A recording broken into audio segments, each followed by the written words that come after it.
Today we're going to go over changing tires. First of all, you're just going to let the air out of the tire, find the valve stem. I just use the tire lever or whatever's handy to let air out of the tire. The more you can leave out of it, the better. So I just go around the tire and squeeze a little bit as you're pressing in the valve.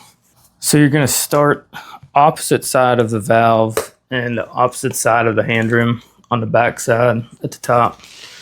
I space them. On these skinnier tires, they're actually harder to get off than the wider tires. So I put them a couple inches apart. Get the lever part underneath. Once you get them started, you're going to want to line up one of the tire levers with a spoke, and you can actually latch it onto your spoke so that you can just take the other tire lever and go push it around the rest of the tire.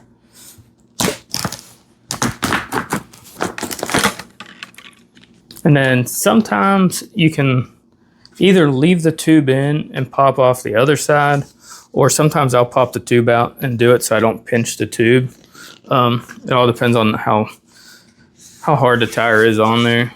But if I feel like I can safely get under the tube and the other side of the tire, I'll just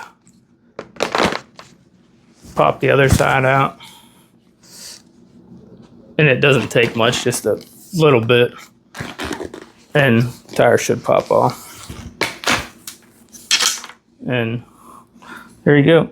And it's also good to inspect the inside of the rim for any damage or burrs or anything sharp. So I just take finger and run around it and make sure the rim tape and everything is good. Then you'll just go ahead and take your tube out of your tire, grab your new tire, start it on the opposite side of the hand rim. Sometimes newer tires, they're a little bit more snug, so I'll just take the tire lever to pop it on.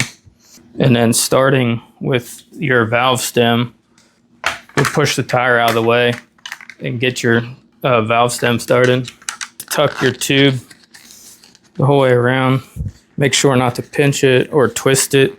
And if there's still a little bit too much air in it, just leave the air out a little bit. And it's really important to get your tube tucked up in there good so you don't pinch it between the tire and the rim when you're putting it on.